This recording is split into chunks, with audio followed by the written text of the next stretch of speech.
forgot about internet.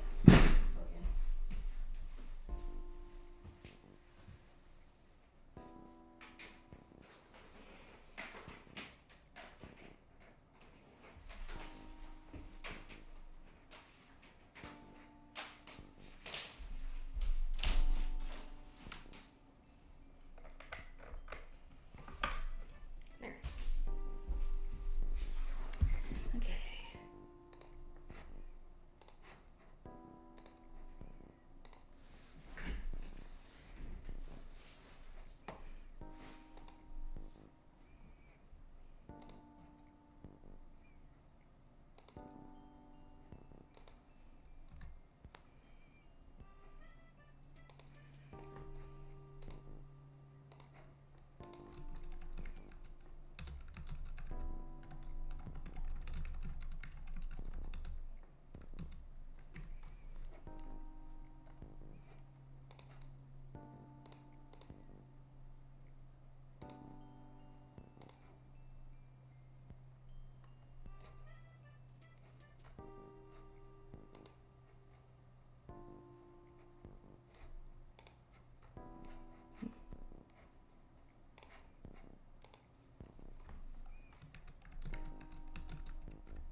All right, we are live and up on the Patreon.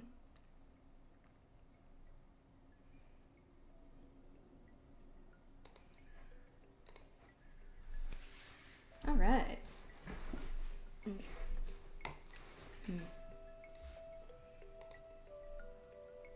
Give it a couple more minutes. See if folks roll in.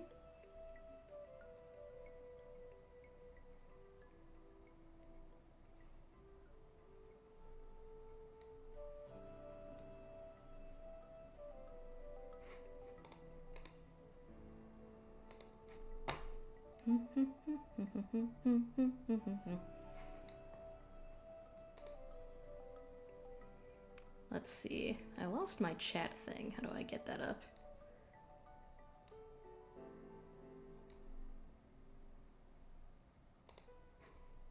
Oh, that's not it. That's the stats page. Let's look at settings here.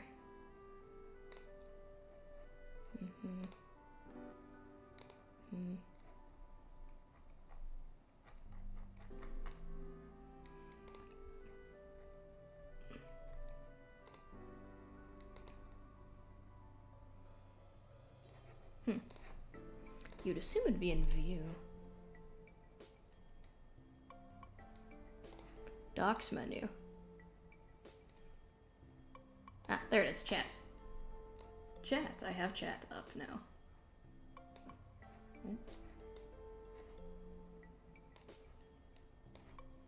Just gonna rest.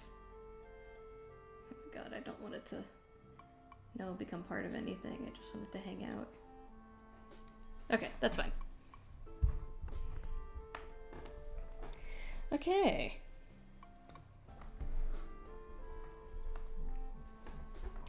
It's 3:05. Let's get started. We're back to drawing characters today. All right.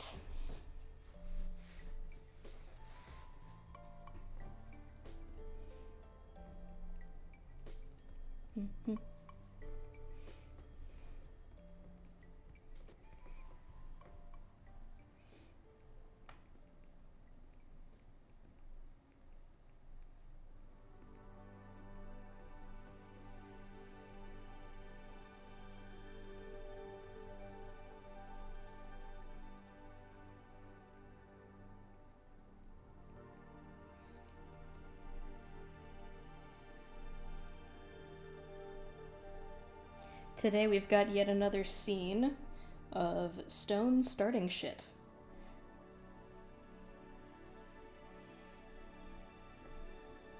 Which is really, just his way. Would it really be Stone if he wasn't out here starting shit?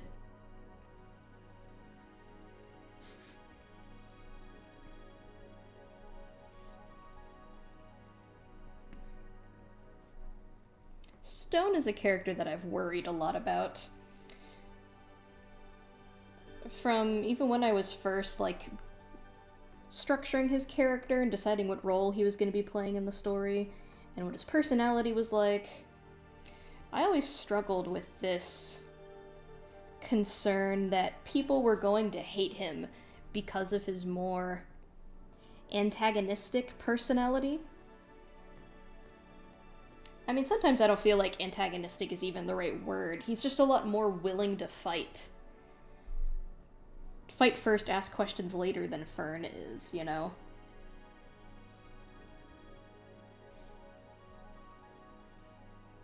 I mean, this entire second story is really about essentially a political conflict between these cats and these foxes, and Fern stands apart as one of the few animals who wants to see something different. She doesn't necessarily believe that it all has to be fighting and violence between these two factions.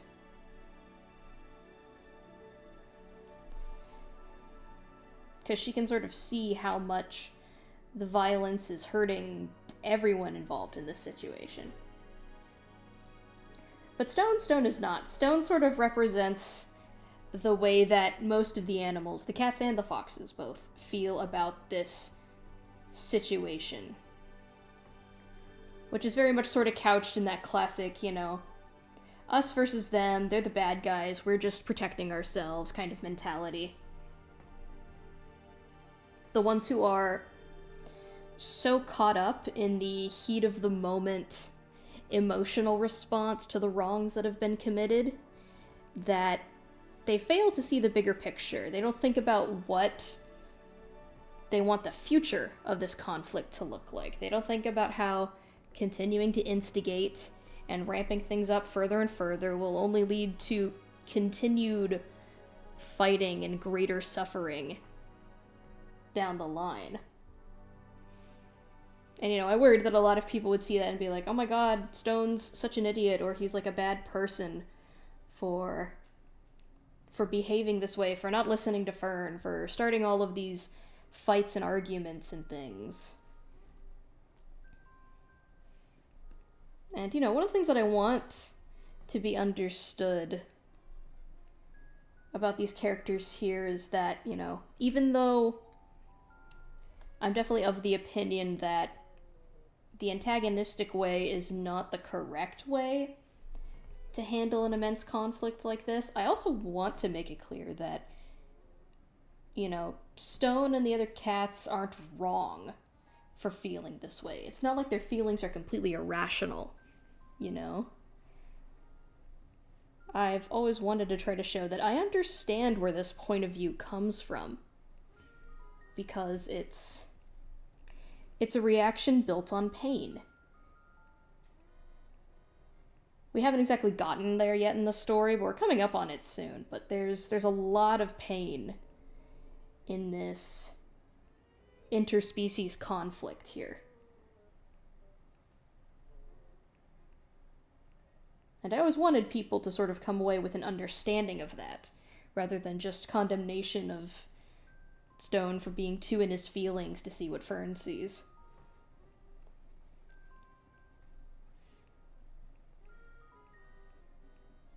And, you know, I always worried that people were going to jump the gun a little too soon on him and sort of write his character off as just a, you know, a hard-headed asshole. When that's not how I want people to see him at all. Of course, that just brings you to the thing that every artist struggles with, which is that you don't really get to control how people see your work or how people see your characters. You just sort of have to lay what you want out there on the table and just be comforted, or find, you know, some sense of comfort in the fact that the people who get it will take it. And the people who don't, I mean, you probably just shouldn't worry about them at all. You know? What you were trying to explain went a little over their head, that's fine, it happens. You know, not everyone connects with your piece of work. Not everyone speaks the same story language that you do. Not everyone's gonna take away the right message, you just gotta express that message as honestly as you can. And just let the chips fall where they may sometimes. I at least feel like I've done a pretty decent job of displaying that Stone's not like a bad person. He's not being difficult and argumentative for its own sake. And once again, this is something that I think will become more obvious to the audience once we delve a little deeper into the whys. Because like I said, we haven't quite gotten there yet. We're just getting to the whys. But yeah, Stone's, you know, Stone's motivations are a lot deeper than what they may at first seem on the surface. And I like to think, at least, that I've done a good job within what I have structured of the story of displaying that.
I like these close-up headshots. They're pretty quick to just dole out super fast.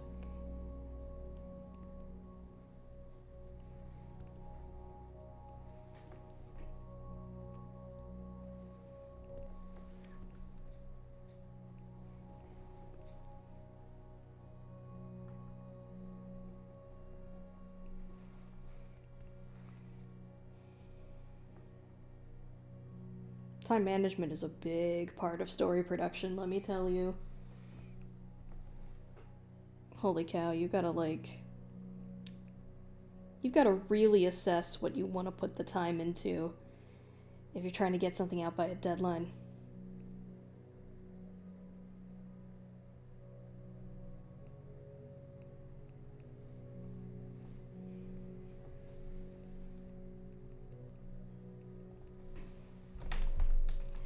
Get these organized into some folders.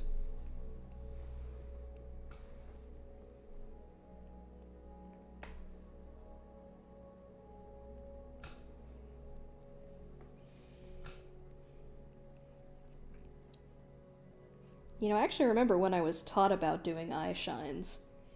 This was all the way back when I was super young, like middle school age.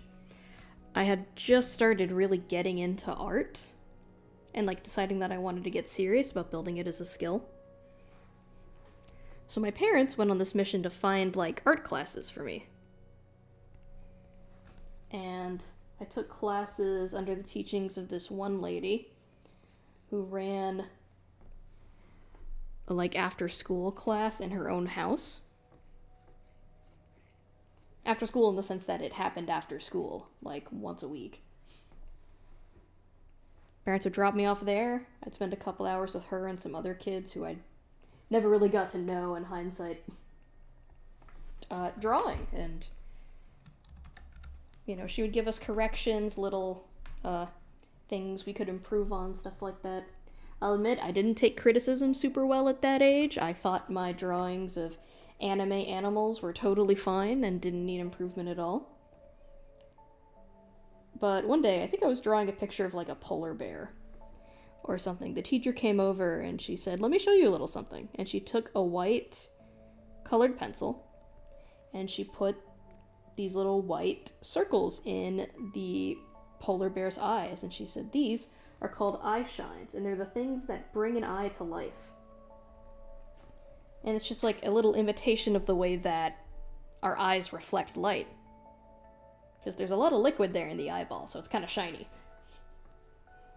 And I was kind of amazed in that moment, because she was right. The polar bear's expression, its face, looked so much more lively just from adding those eye shines in. And she also taught me about how the angle of them works, which is that they should be on the same side of the eye. Because the two eyes are basically, they're reflecting the same light from the same source and the same angle. So like if you draw one eye shine on the right side of the pupil, it should be on the right side of the pupil in the other eye too.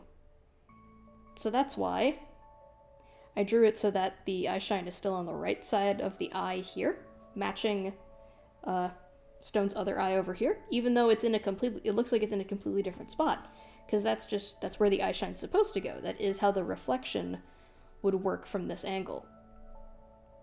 And it feels a little counterintuitive at first. You're like, no, it should be like next to wherever the pupil is, because that looks better. But I've actually found that when you embrace that, it actually looks just fine. Like, even though the eye shine is crossing in front of the pupil here, it actually looks good. Because it's realistic, it's believable, you know? Our own eyes look at that and they go, yeah, that's what that looks like. That makes sense. So yeah, that's eye shines for you.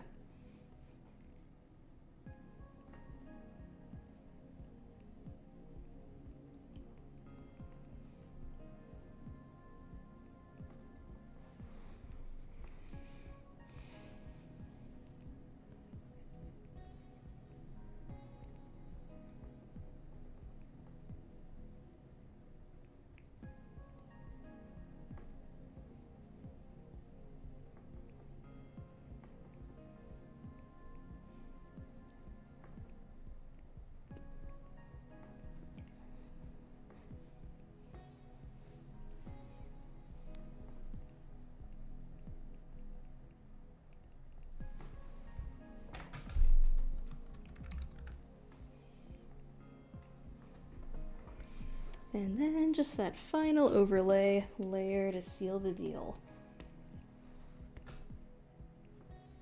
Make it look nice and pretty.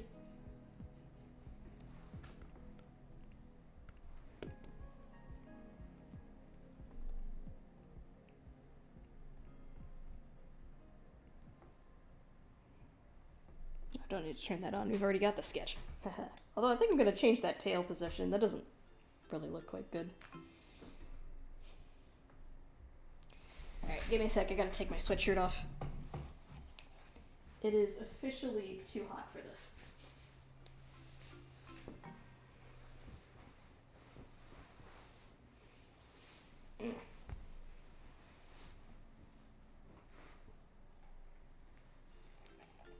There we go.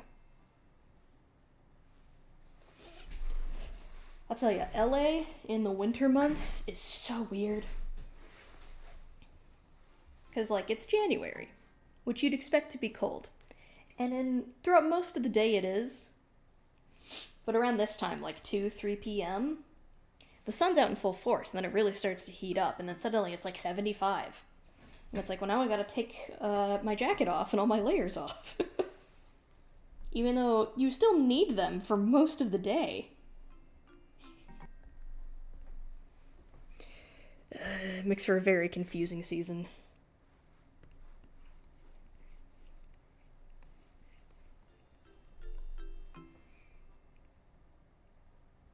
I'm definitely more of a cold person. I quite like when it's cold. I like being able to bundle up in my sweaters and jackets and blankets and things.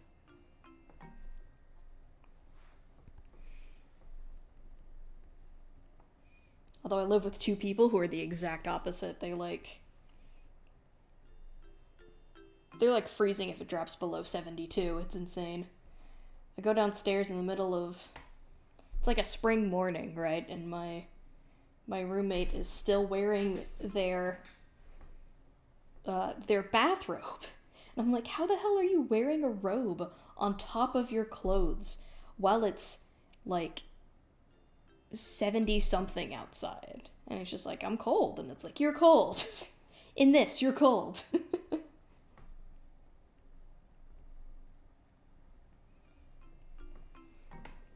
Well, that's just how it be sometimes, I guess.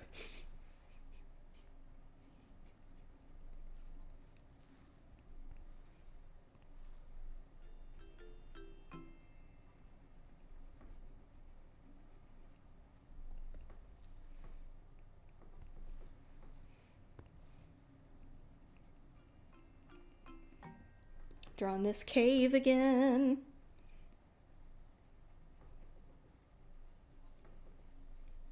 I will enjoy getting to change location. Because I've drawn this cave many times now. Not that it's not a wonderful cave. You know, my fingers simply itch to draw new things after a while.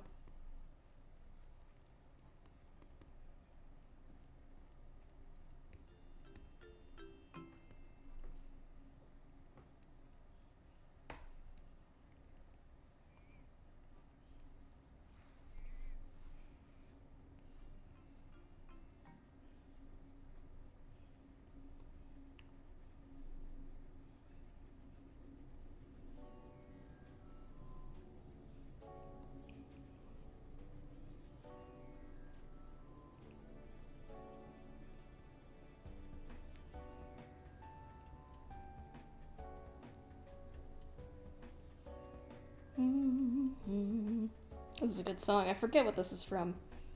Let me see here.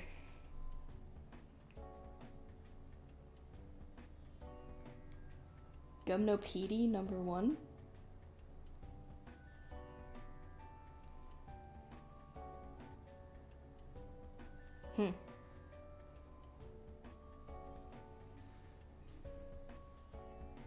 Interesting.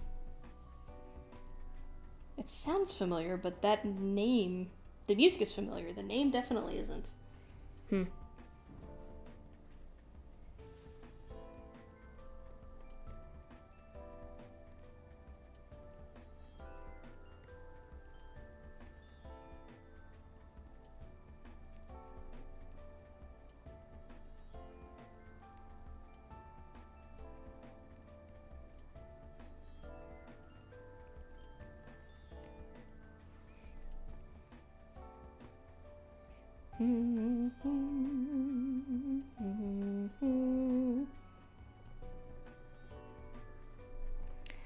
Pardon me, I quite enjoy singing in my free time.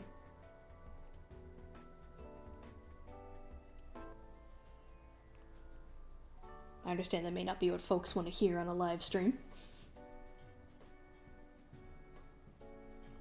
Can't resist it though, it's just part of who I am. I like music.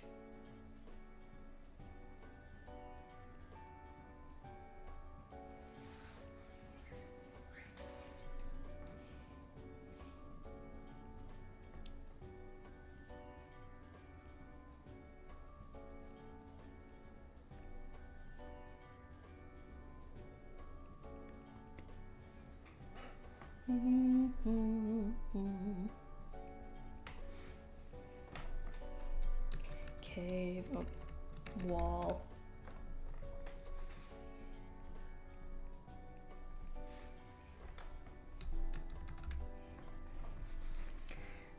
Do the final shading real quick, and then we'll move on to characters.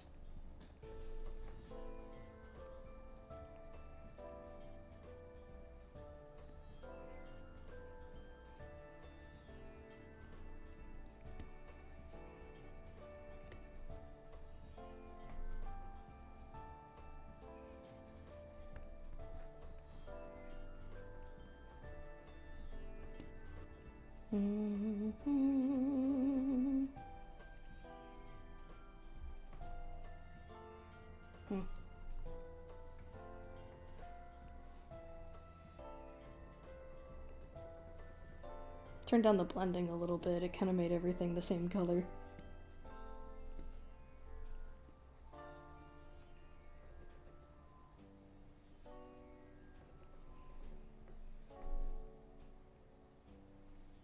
There. Can get rid of these. Okay.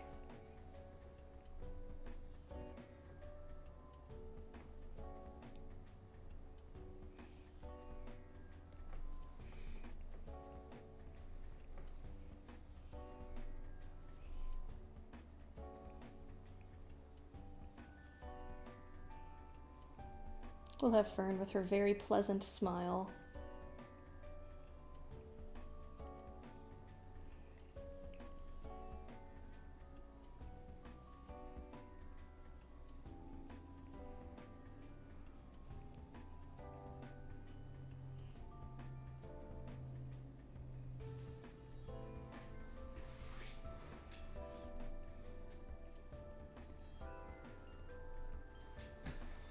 I usually like to get the jawline in too, just to make sure that stays consistent. Fern's so fluffy that sometimes the shape of it gets a little lost when I do the cheek tufts. Makes it a little hard to tell what's going on.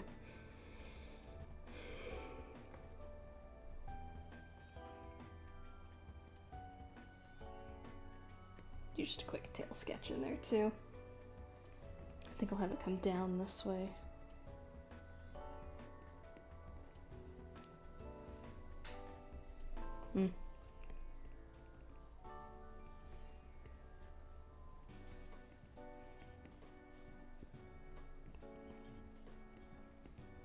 Fern's got a long ass tail.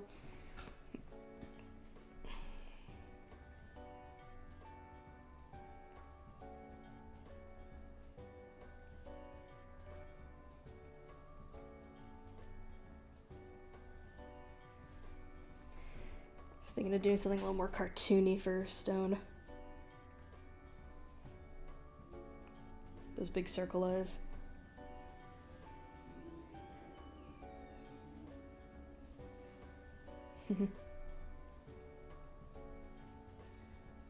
Can't forget his cheekbones. Stone got the sharpest cheekbones in the cast here, man. That's what you get for being a short hair.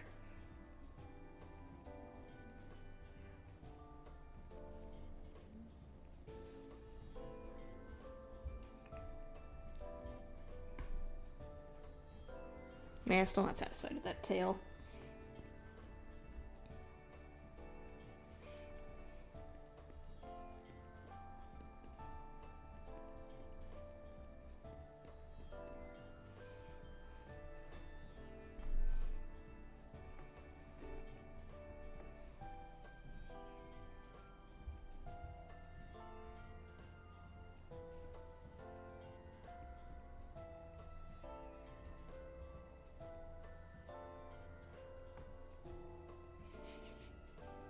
Look at Fern being so innocent.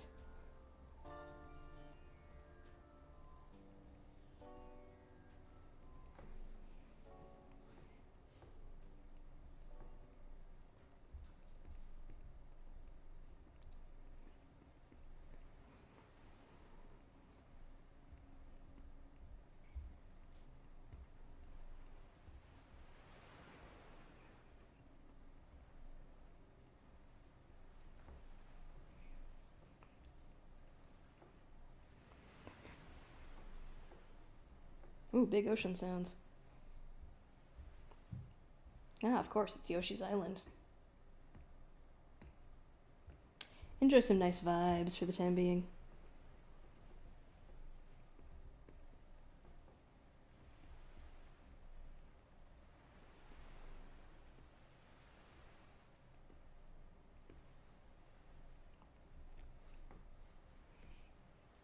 Anybody here like the ocean? I like the ocean. My family used to go on vacations there all the time.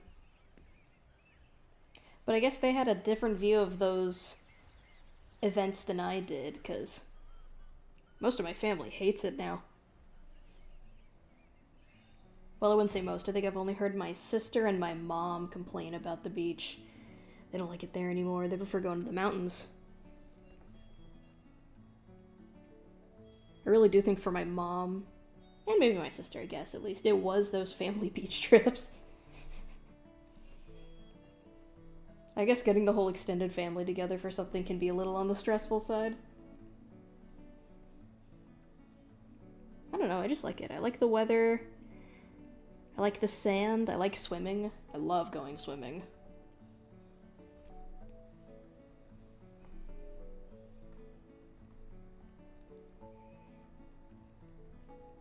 It's always so nice and relaxing out there.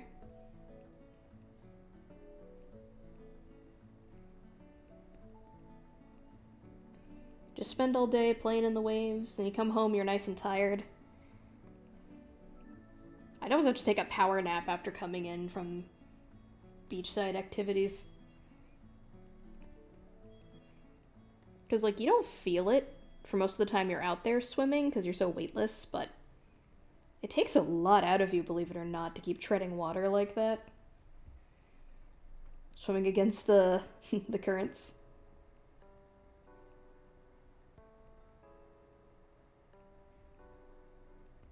It's a deceptive workout, believe it or not. And we used to do this tradition where one night while we were at the beach, after it got dark out, we would go hunting for crabs. Because the crabs like to come out when there aren't any people around on the beach, which is usually at night. So we'd take flashlights, we'd all go out in a big group, and we'd just walk around on the shore.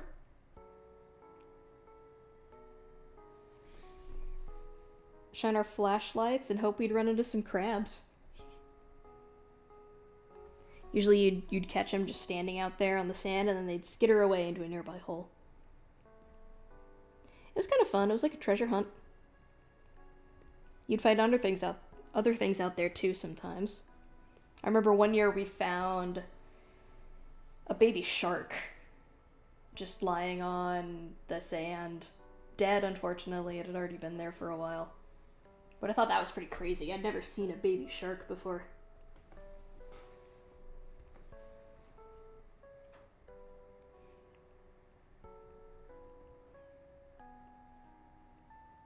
No clue how it got there, though. Don't know if it washed up and beached itself, or if some fishermen caught it and then decided to just leave it on the shore instead of throwing it back in the water.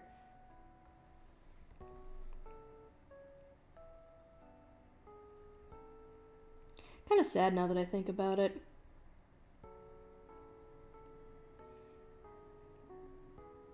I think I was too young to really process that what had happened to that poor creature was kind of sad.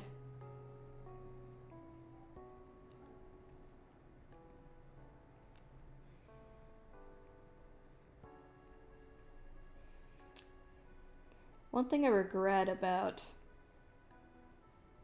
the time I had with our family dog who passed away is that I never really brought him anywhere. Which, anybody who knew that dog probably wouldn't blame me for it. He was kind of extremely hyperactive. It wasn't until in his older years that he calmed down enough that we could reasonably take him places without him, like, causing a ruckus. But there are a lot of things I see other dog owners experience with their dogs, and I'm like, man, I kind of wish I'd gotten to do that with him. We only ever took him to the beach once, I think. I think we went there on just like a day trip. Not for one of the family vacations, so it wasn't anything like, you know, grand or epic or anything. I don't really remember what it was like, though. I don't actually think he liked it too much. I think he mostly just hung out by our chairs on the beach where my mom was and didn't really do anything.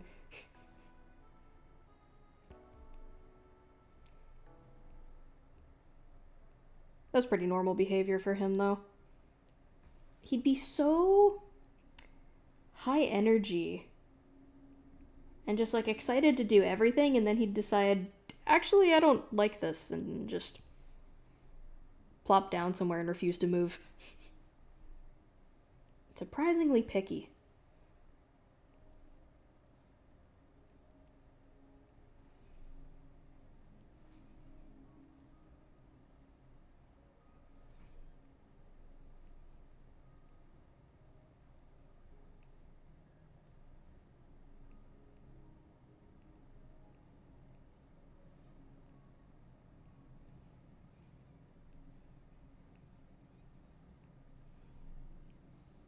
What's this? Oh. I hate when I'm just resting my hand on the screen and it ends up opening an app I didn't mean for it to open.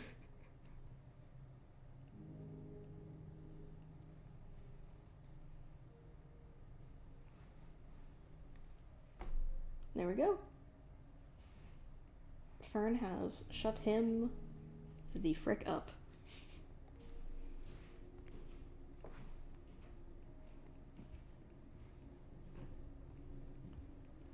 Putting the kibosh on whatever tantrum he was about to get into.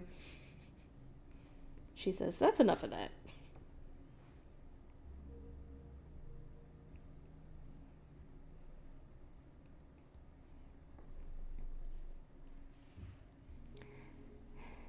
When I've got line art that's of two characters, I usually like to do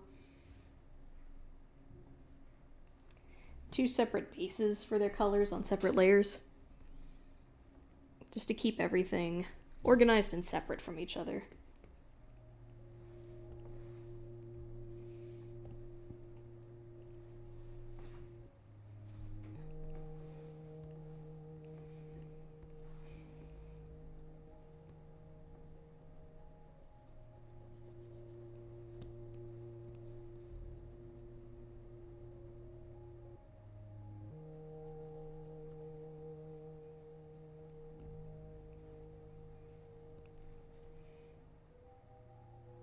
Gotta do Stone's funny little drizzle pattern, which a part of me kind of regrets giving him, but it's way too late now.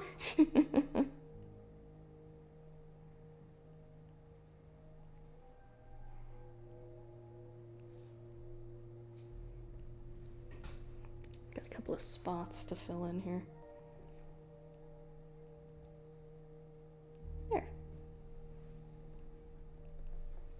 I think I'll make his eyes white here, just to draw more emphasis to them.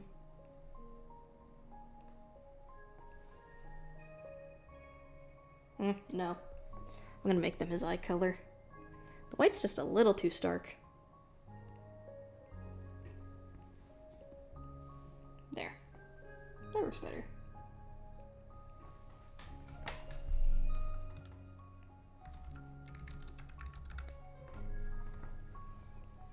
I started watching the X-Files yesterday. Last night, really. To satiate my cravings for Dawn to Dawn. Which is my current obsession.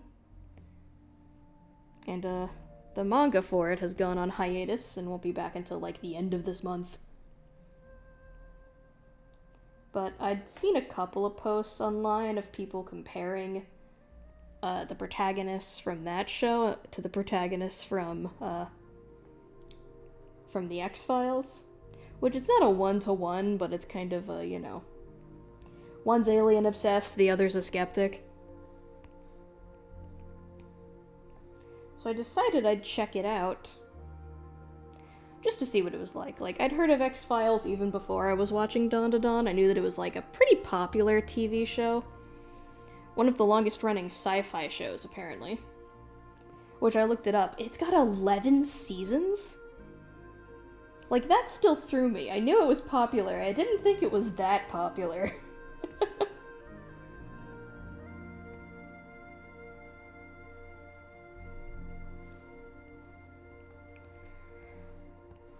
But hey, I guess that's what the people like. I'm only 3 episodes in, so I don't think I've quite gotten to why people like it so much. But off the bat, I think Scully and Mulder's character dynamic is really strong.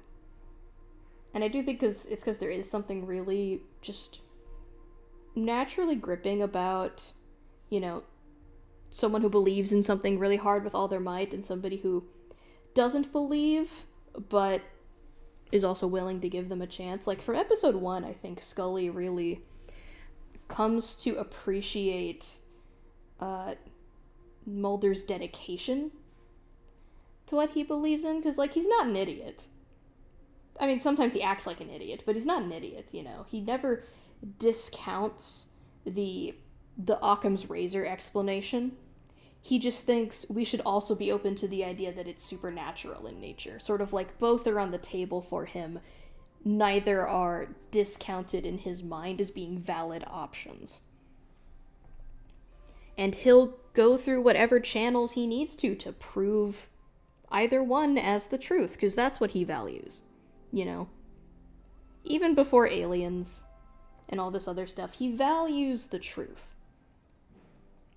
He wants to know what's really happening in these cover-up situations. He wants to know the real whys and hows and whats.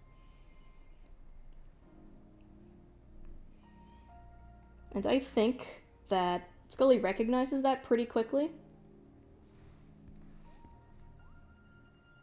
Because it's obvious even from, like, episode 1. He actually asks Scully for her medical expertise several times. And takes her assessments of the more plausible explanations very seriously. And that's when Scully, I think, kind of realizes, oh, this isn't just some, like, rando wackadoo. You know, it's not some YouTube flat earther who's only out to prove that he's right and no one else is. This is someone who's genuinely dedicated to scientific discovery. And I also think that's why that she stands by him even when other, you know, members of the FBI don't take Mulder seriously and treat him like a joke and call him Spooky Mulder. And all that stuff. Because she understands. Because she's actually taken the time to be around him when, you know, these other guys just haven't. And it's honestly kind of brave for her to stand by him as hard as she does. Because, like, you know, this show takes place in the 90s. And she's, like, one of the only female FBI agents that I've seen on screen in this show, at least. So it sort of feels like it's in that time where, like, you know, women aren't disallowed from these areas, but they're also not well enough established that people are really taking them seriously. So, you know, Scully, like, really puts her reputation on the line to stand by Mulder. And I think that's a very strong indicator of her character. Because the truth matters to her, too.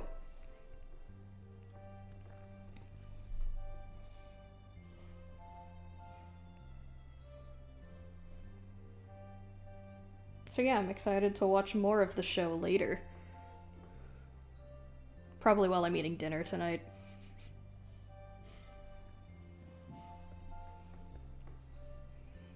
I've always had a harder time getting into sci-fi than stuff like fantasy. Fantasy's always captured me instantly, always loved that stuff. Sci-fi a little bit harder for me to get into, honestly.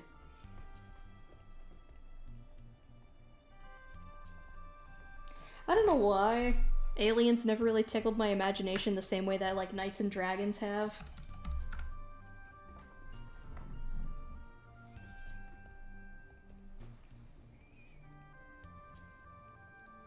But I do find, like, when the sci-fi's good, it's really good. like with X-Files. My friends and I have been watching Deep Space Nine together a little bit. Which is a Star Trek show that's actually pretty fun. It's very, like, I almost want to call it slice of lifey compared to the other shows, which feel more adventure-based. Probably because Deep Space Nine takes place in a single location that doesn't really change. So the alien conflicts sort of show up on the starship, or I forget what it's called. It's like a space station that these characters are all living and working on.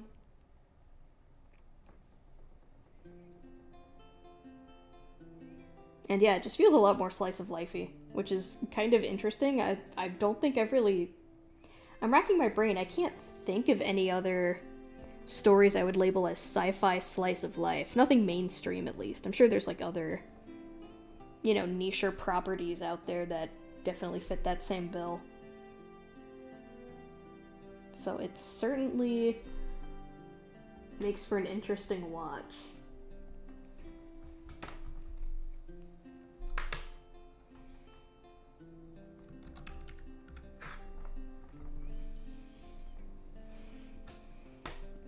So yeah, sci-fi may not be as big of a draw for me, but I think I'm starting to see the appeal. The more of it that I watch.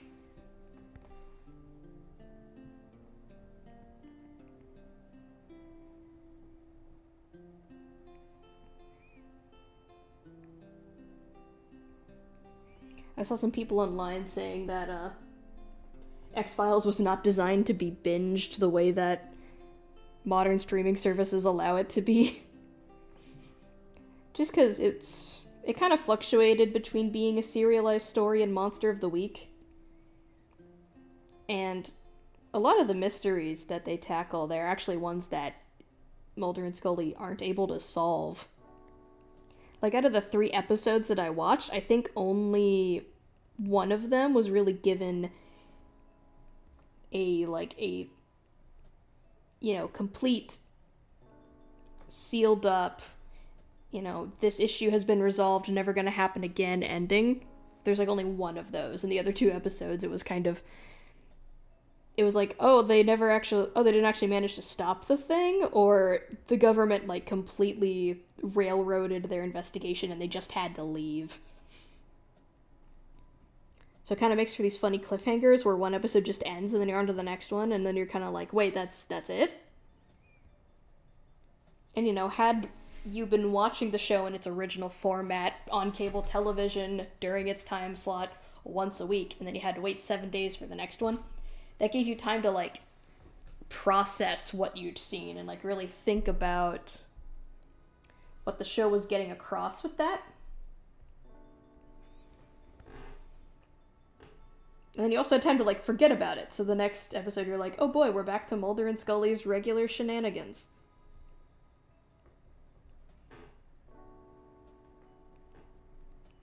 And it, so those abrupt endings and then sudden switches to a completely different episode didn't feel nearly as jarring for those watching it as it aired.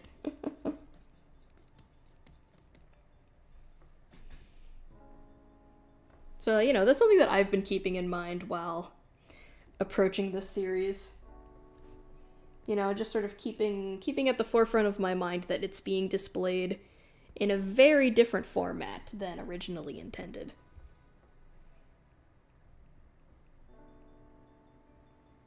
Of course, I don't think that'll ruin the quality of it too much, I don't think. I mean, they're tackling government conspiracies. I'm not surprised that they can't, put a nice bow on everything at the end of the episode.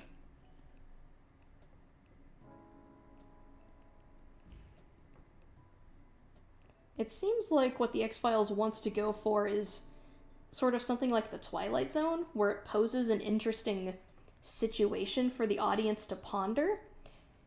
And it's not really about solving the situation, it's just if this happened, that'd be kind of fucked up.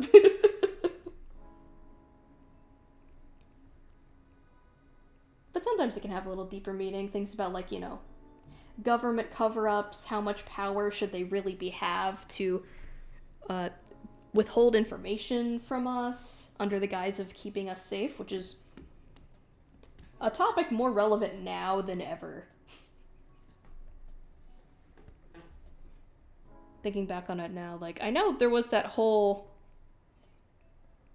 pandemonium in 2020, 2021 that people were like, oh my god, the government just released information confirming the existence of UFOs, which I looked into it and that's not what happened. Or that's not what the government was saying with that information. It was more like, yeah, we declassified that we've had interactions with some objects that they weren't able to identify. It's no confirmation that those were definitely, alien bodies. It's just as likely that they were military aircraft from another country that they were simply never able to properly identify. Or that it was their own experimental technology that had crash-landed somewhere. But, so I don't know if I believe 100% that the government are hiding the existence of aliens from us. Especially since that story, broke and then dropped off immediately. I don't think anybody followed up on figuring out if the aliens were real and how to get in contact with them again. But, they've definitely been hiding stuff from us. Like, I don't think that's even remotely up for debate. I don't know if I believe that it's aliens, but... You know, there's definitely a lot of secrets that they keep. And episode 2 of The X-Files sort of puts forward the question of, like, okay, well, how much secrecy is too much secrecy? At what point are they putting more people in danger by not being honest than they would be by just telling the public the truth? Which is one of those difficult moral questions that I honestly don't think has a correct answer, or more, I think that any conclusion that someone comes to is a reasonable conclusion, you know?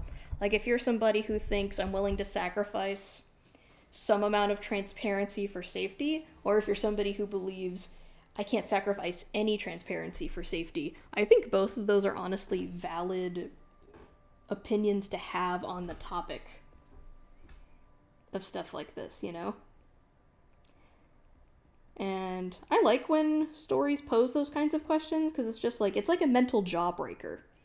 You know, you just sort of, you pop it in your brain, and you chew it around for a while. You ponder it, you turn it over and over, you examine it from different angles mentally. And then in the end, even though you may not come to a direct conclusion, it's like, you know, your brain feels well exercised just from having considered it in the first place. And you feel like you have a more varied picture of the world at the end of it, too.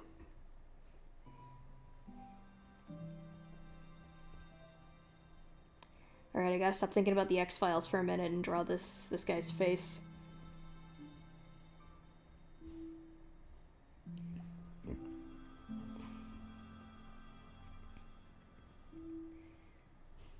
Kip is not impressed with these two.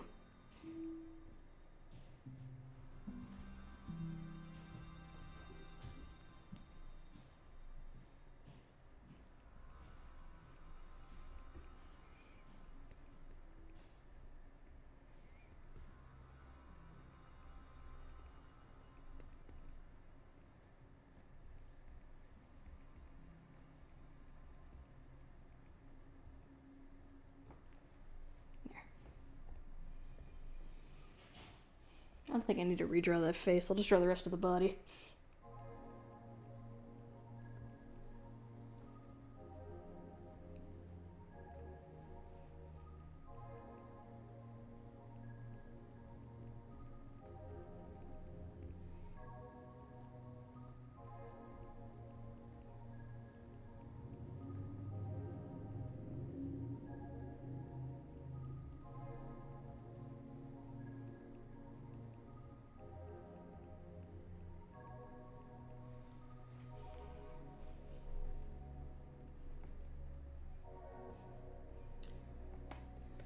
You know, the cats in this story get a lot of the spotlight.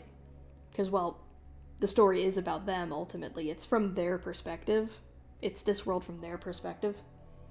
But I think it's also important to give Kip his due and realize that bro's been through a lot today. I mean, he's the one who's alone here. Stone and Fern at least have each other, another member of their species, to have that sense of familiarity and comfort with. Kip's the only fox here, and he has a broken leg. So not only is he without his... You know, he's in a strange place with strangers, and he has to rely on them because his physicality is compromised.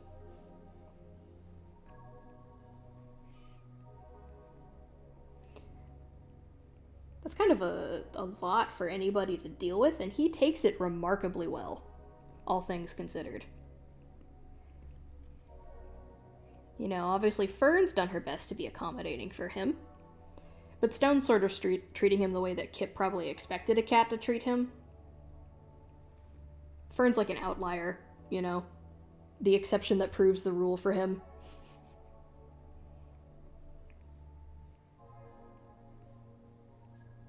So I can't help but imagine he probably feels very lonely.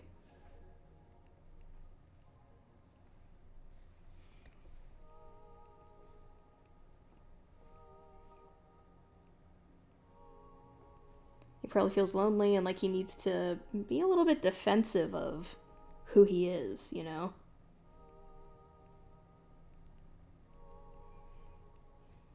I mean, it probably can't feel good to be the only of his kind in a place where,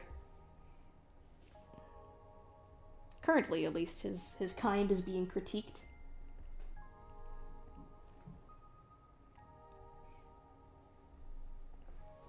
I wouldn't be surprised if anybody felt defensive when placed in a position like that.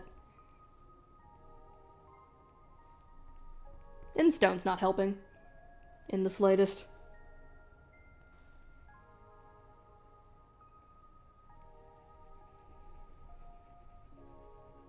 Gotta draw that moss. Whee!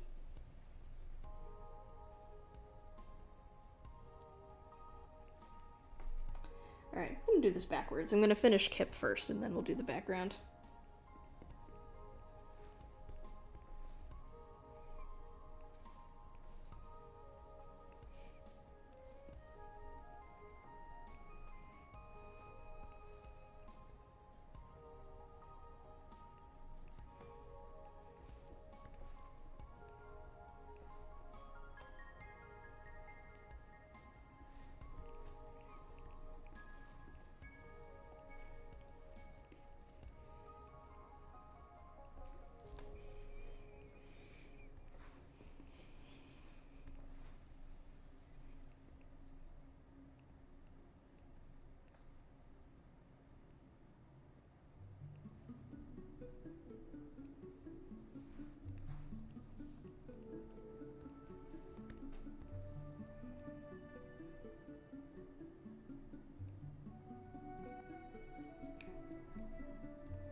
Whee!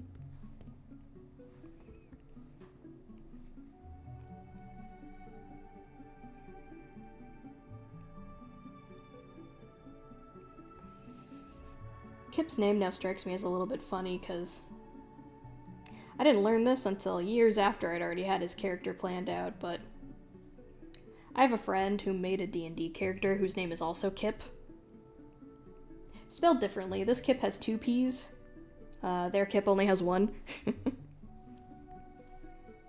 But they said that, I was like, God damn it, that's the same as my Fox character.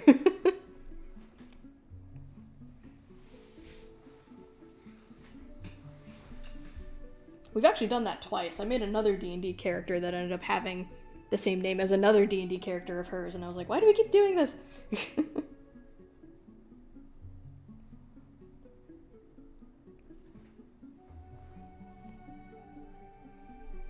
Great minds think alike, I suppose, or at least that's how I like to do it.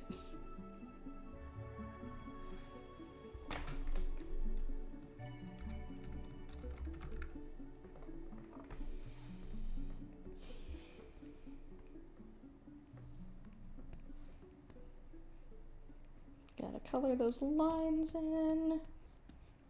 Make him look nice and pretty.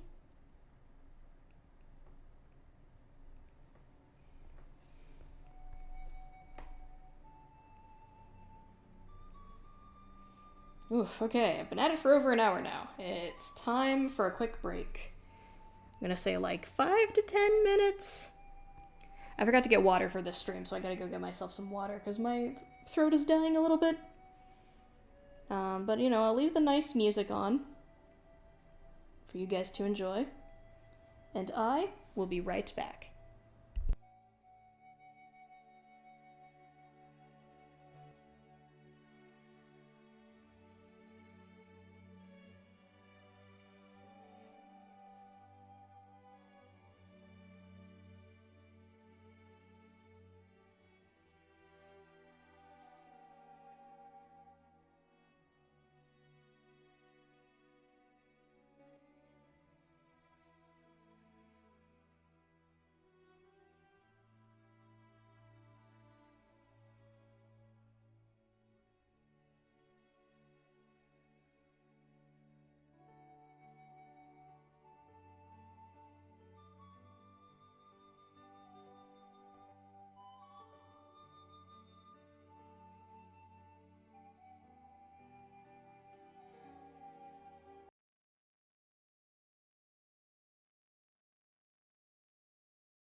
Okay, and we're back.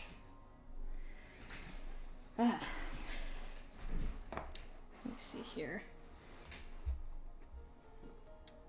I think we should find something else to listen to.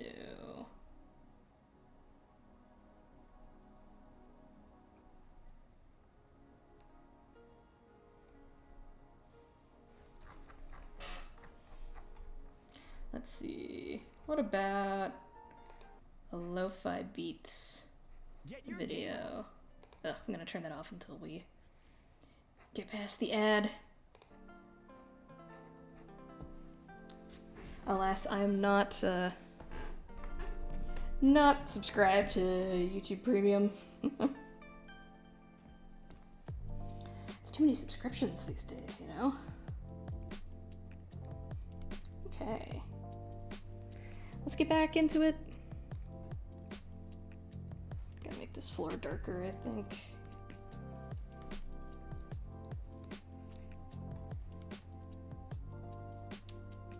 Yeah, that'll work. That'll do.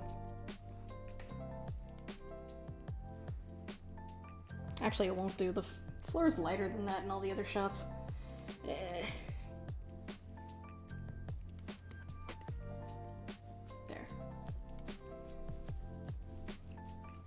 I'll make it lighter instead and then tone it down. Hit some shading.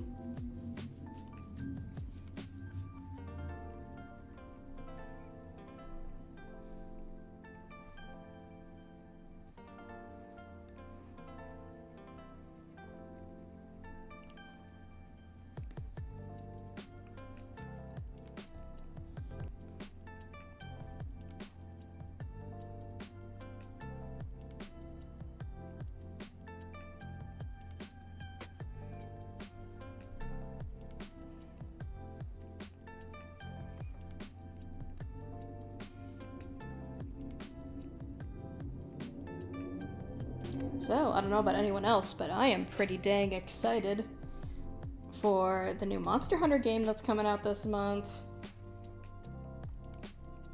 Monster Hunter is one of my all-time favorite game series. It was kind of the first, like, what I'd call really serious video game that I ever played. Up till that point, I was only ever really playing very easy, simple games, usually just Pokemon. You know, games that you couldn't really lose at. Because when I was a kid, I had a real fear of the game over screen, a serious fear of failure. You know, I never wanted to see that video game or that game over screen, and like, you know, being close to death in a game would just scare the crap out of me, you know? Like, I'd start panicking and flailing around, and then that would basically guarantee my defeat. I had this bad habit of starting games and then getting to a point where I found the game too difficult and then just starting over again. So, like, I have the beginnings of a lot of games memorized, but know pretty much nothing about their end state, because, you know, I just wasn't... I was too afraid to really, like, get serious about trying to win those difficult battles. But, you know, at one point I was just feeling kind of bored with it all, with all the little games I had for my DS at the time, and I was like, okay, I think I really want to start branching out and try something new.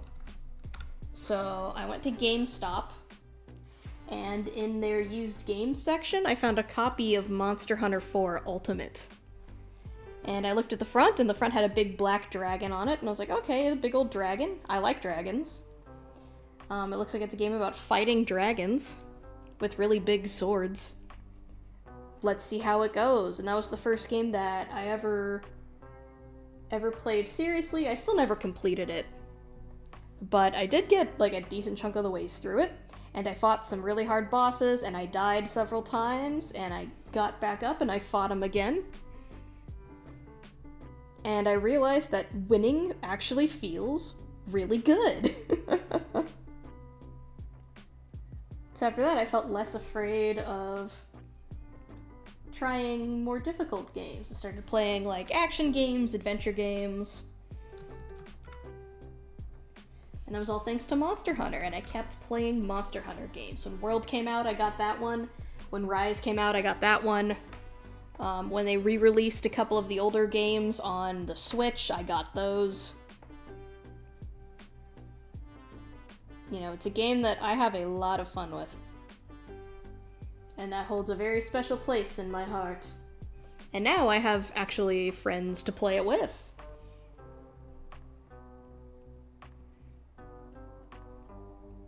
So I'm definitely looking forward to that. A friend of mine, she does live streaming stuff. We're probably going to be streaming it on their channel once it comes out. I'm excited for that. I always played Monster Hunter solo, which...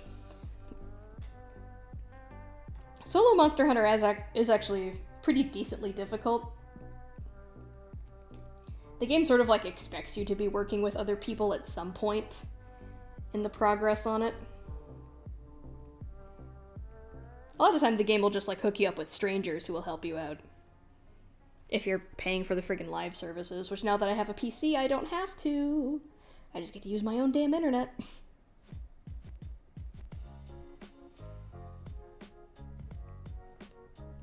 But I always did it solo.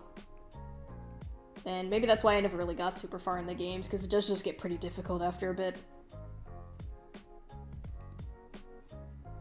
But when I got Rise, that was when I'd gotten back in contact with these friends, and they were like, hey, I'm playing Monster Hunter Rise, do you want to play too? And I was like, hell yeah, I want to play with people, I've never tried that before. And it was fantastic.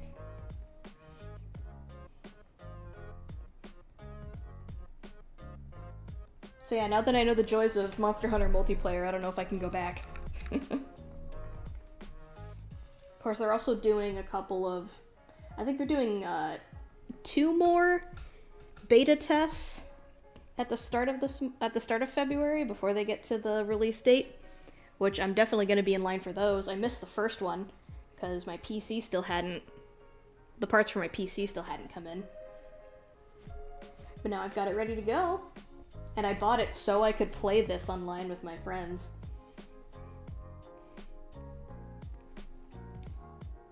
So actually getting to experience the game is very exciting.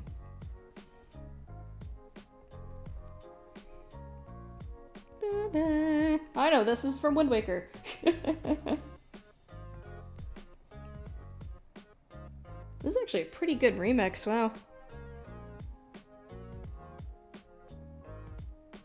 Gonna mark out where the moss is.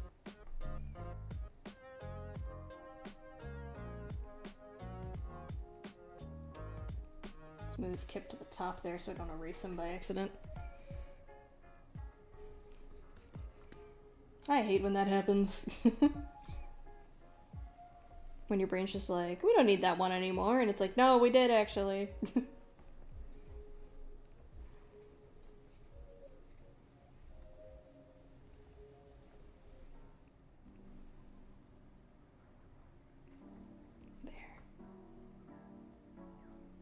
These little water and age stains on the floor here.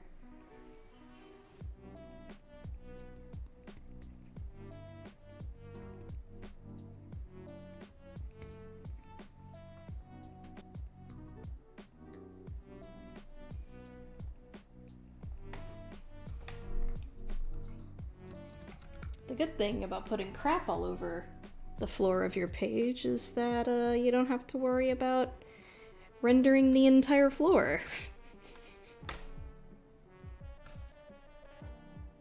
That's a little secret tip from me to you. Don't tell anyone.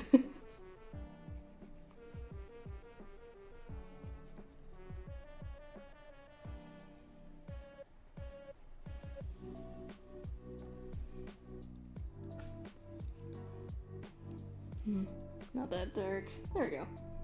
That's a good amount of dark.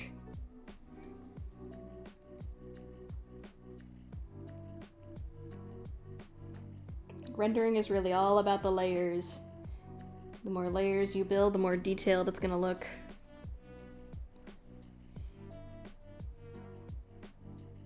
Of course, you also gotta be a little careful because... Oh, that wasn't the right blending tool. Sometimes you can get yourself stuck in this cycle of just constantly layering and layering and layering and being like, it's not good enough, it needs more. I think I said this in another stream, but at some point you just gotta call it done. You know, you can't sit here rendering until it's the most hyper-realistic thing you've seen on the planet, or your comic will never come out.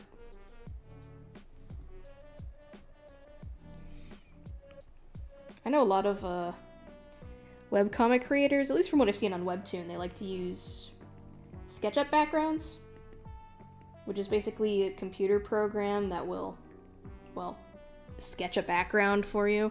I think it works by, like, you take a reference photo and you feed it through the program, and then it'll, like, turn that photo into... It'll give it, like, an illustrated filter so that it looks hand-drawn. And you can kind of tell when they've used this technique because the backgrounds will look like... They'll look like a photograph with a filter on top of them. It's a little obvious. But it's a pretty understandable tool to use because it saves them a ton of time. Like, a ton of time. Backgrounds are incredibly time-consuming, let me tell you that. It's like, I don't say that to try to be like, oh, those people aren't real artists. They're cheating or whatever the heck. I think it's a totally valid tool to use. But it's one that I personally have chosen to refrain from using because while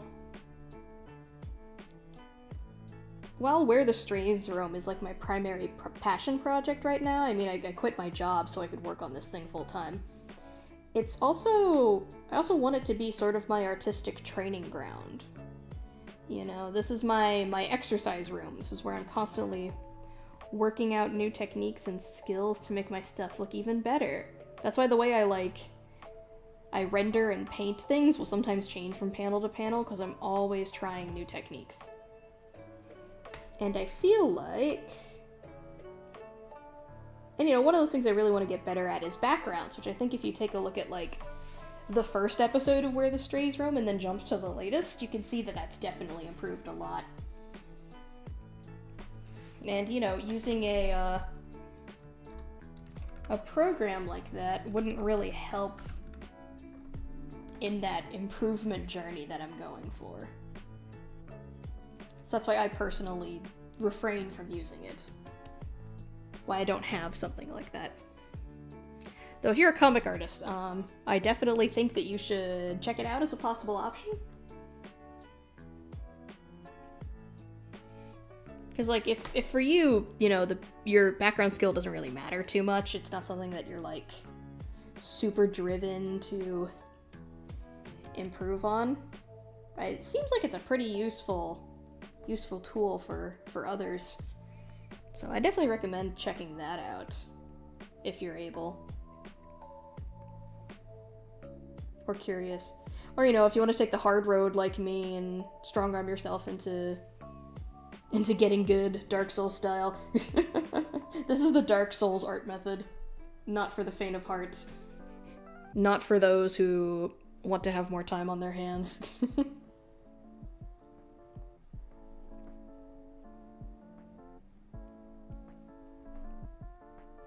I've noticed that it seems like the online art spaces can get kind of up in arms about that sort of thing. People using technology to skip stages of production or make them easier for their skill level. I could see why some people have a problem with it, because yeah, on the one hand it can sort of feel like you're getting a false impression of the artist's skill level. But I don't know, a part of me also feels that it's just sort of what you make it.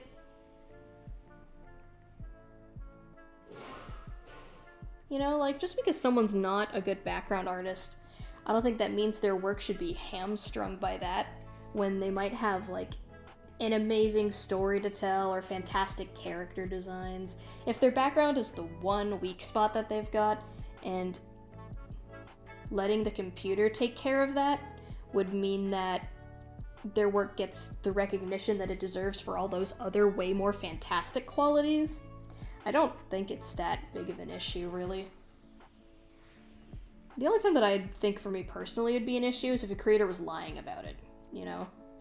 Like if they were using something like SketchUp, but then they go out on their socials and they say, no, I drew that. That's my background art. I didn't use anything to assist in the creation of that. I think that would be something where I would draw the line and be like, okay, that's not fair. You shouldn't mislead your audience about your skill level. And, I get feeling self-conscious about feeling like you're not as good of an artist as you want to be. But I'll let you in on a little secret. No one's as good of an artist as they want to be. That's actually one of the great things about art, is that you never stop improving in it. You never stop learning, you never stop growing, Some people might think that's frustrating, but I think it's nice, because it means this is a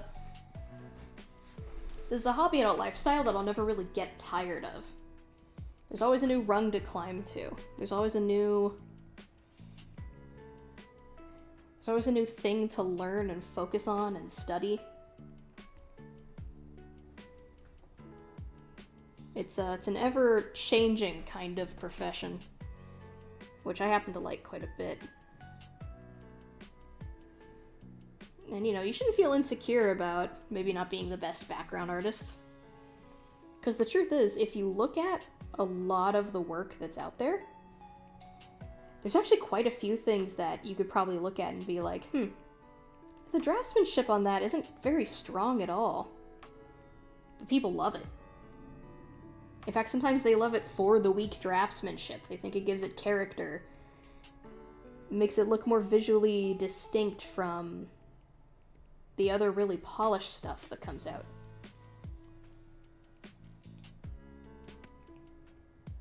So I guess that's another route you can take. You can sort of embrace what's janky about your skills.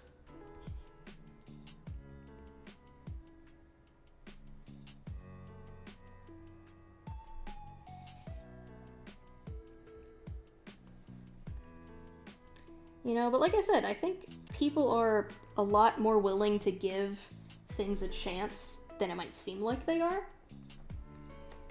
And if you're open with your audience about when you have to use other tools to supplement your lack of skill,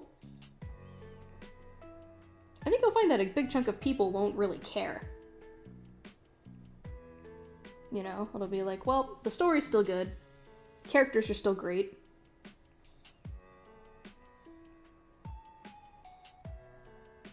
Even if this one part is computer generated or computer assisted, it doesn't take away from the rest of the stuff that's really good.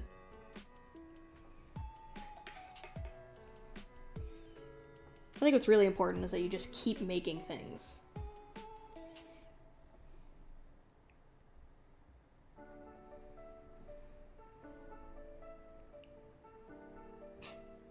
Kid looks a little funky from this angle.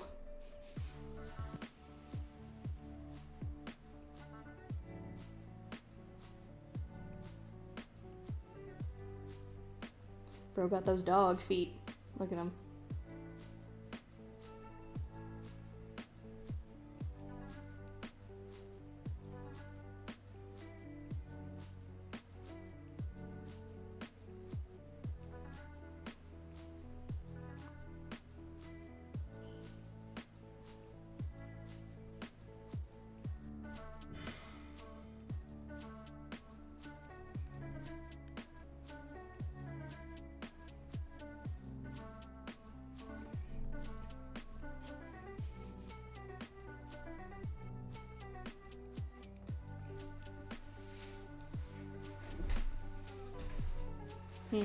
I'm beginning to think this playlist might be all remixes of Zelda music, which is not a bad thing.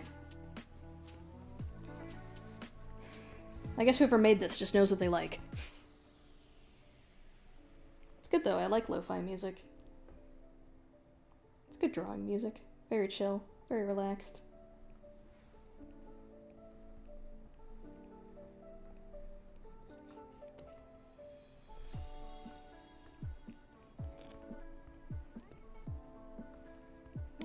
do the pale markings first.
All right.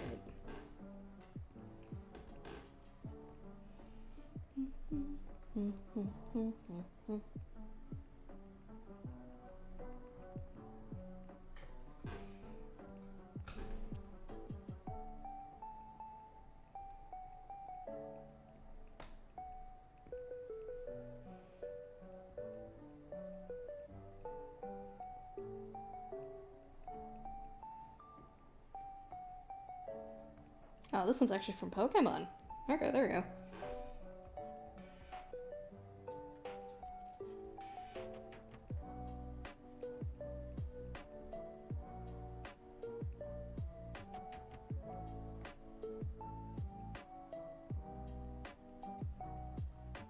Wait, did I give this the right line color? I don't think I did. Now that I'm staring at it. I didn't. There we go. That makes more sense. I was looking at that and I was like, this seems too bright. This line art.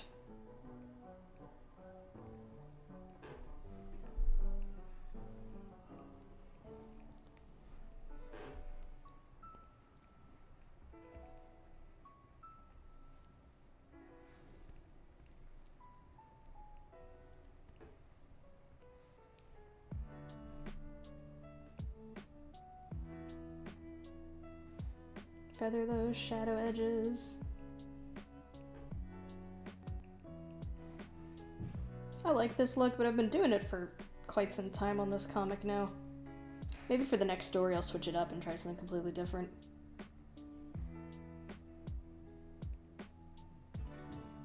Maybe I'll do like a flat cell shaded. Which this is almost cell shading, not quite.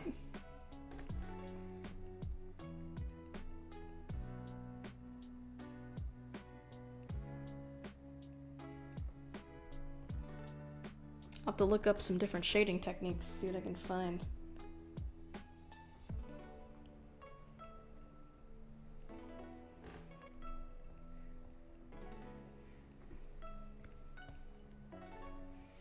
Dun dun dun dun dun dun dun Unwavering Heart. I think this is from Mystery Dungeon.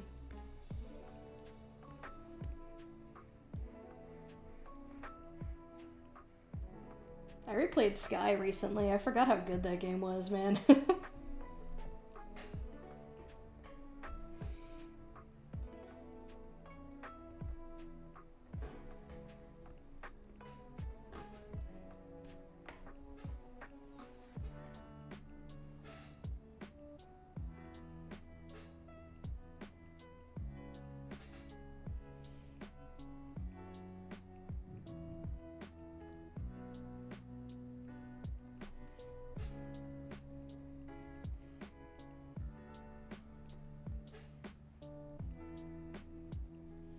It's kind of fun to look at all the ways canine and feline anatomy differ.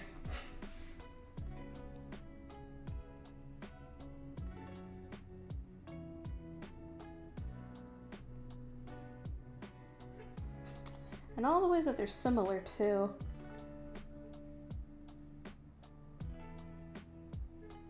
A big breakthrough for me in creating my animal artwork was the realization that all mammals have sort of the same basic body structure.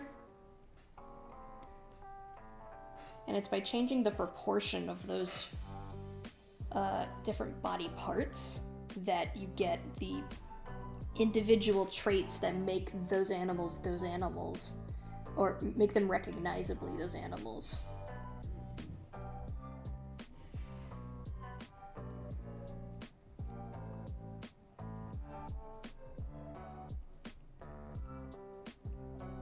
And it's kind of true outside of mammals, too.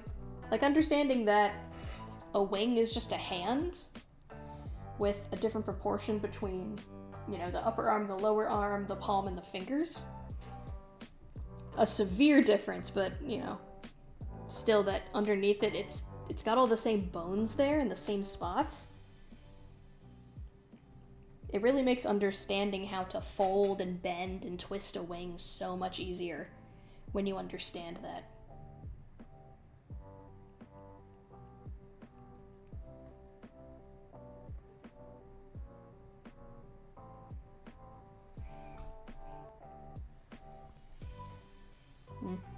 I like the neck there.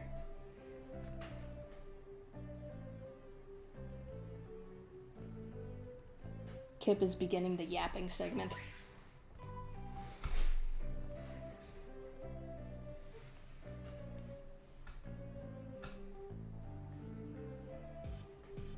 I'm a sucker for yapping. I love world building, man. It can be a hard balance to strike, though. You know, wanting to share information with your audience without becoming super exposition-y.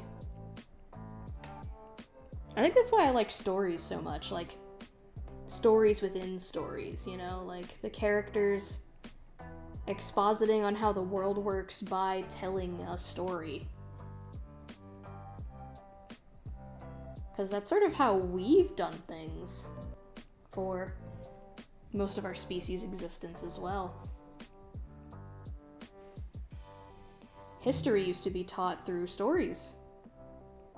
Not 100% accurate history, but a surprising good swath of it was retold orally.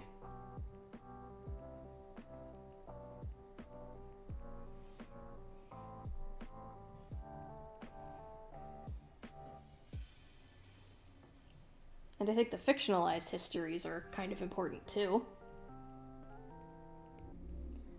Because it shows how humans felt about those situations.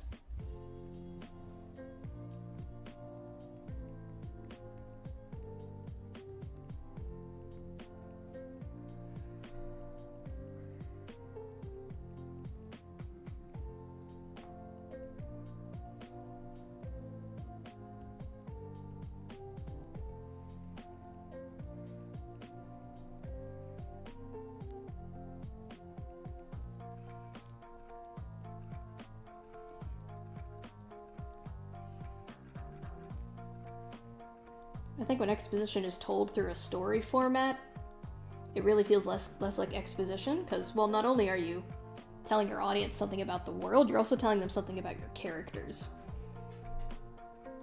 And it also makes the characters feel a little more alive and realistic. It makes it feel like they have, like, a culture that they come from. That they have teachings and lessons and morals that are passed down through the generations that sort of bind them together as a community and as a people. Because that's how it works in real life, too. And in a way, the fact that what you're telling is a story at all is also a bit of world building.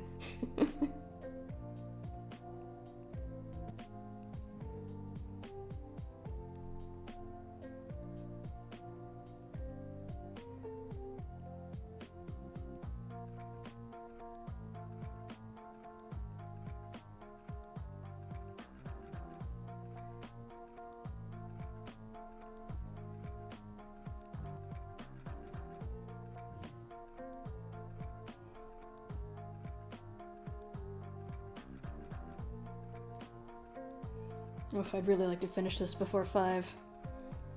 But we can go over a little bit. Just to get this last part done. I mean, I want to get it done, but I also don't want to rush myself too much. Rushing makes for sloppy art.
Oh my god, it's all these gaps in his base color. Sometimes the base color will have gaps that you can't really see until you've changed it to the other color. Little frustrating, not gonna lie.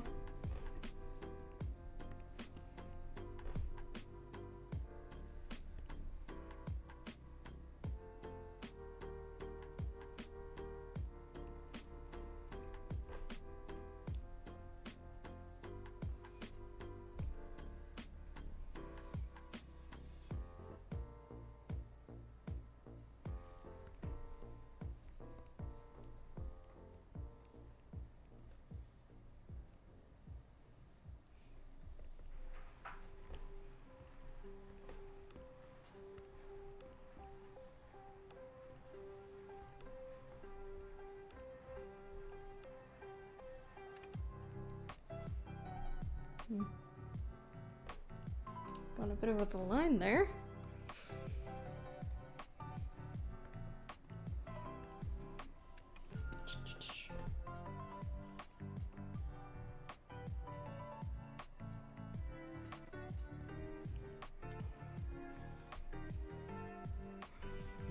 I've got a lot of events lined up for myself this year.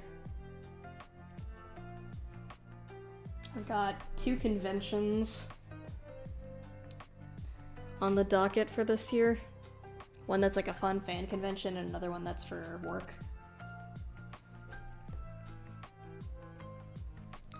And then I also bought tickets to a concert. And I'm buying tickets to go to a showcase later with a friend. Which, you know, a part of me looks at my wallet and goes, ah, but I mean, I know those experiences are going to be rewarding, so I kind of try to focus on that, you know, instead of how much money I'm spending on it. And I still have to buy Monster Hunter this month too. Ugh.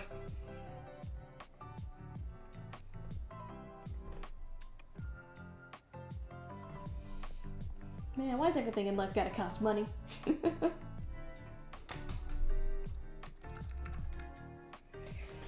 I'm sure people have been saying that since money was invented.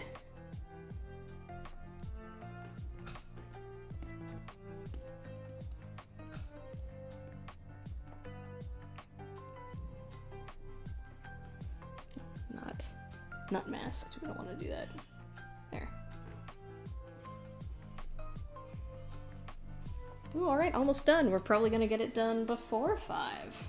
Yay! Oh my god, I can still see where it's... where there's holes in it. Fixing time.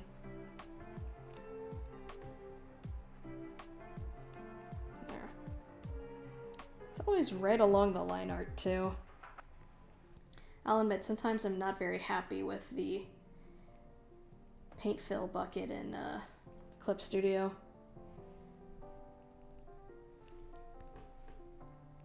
There, that's good.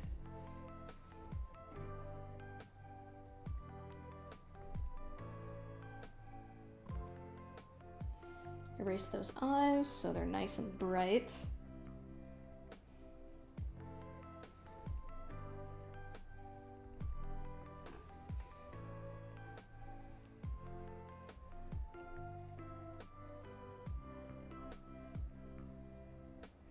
It's kind of fun breaking the normal panel layout like this.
Alright. Pop this under a new frame.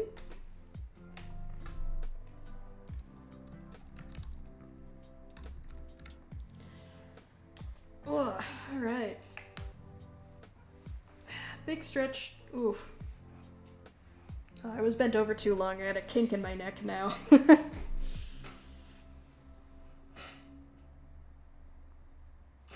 Alright. Okay, good set of panels from today. And then this week I can get started on drawing the story part.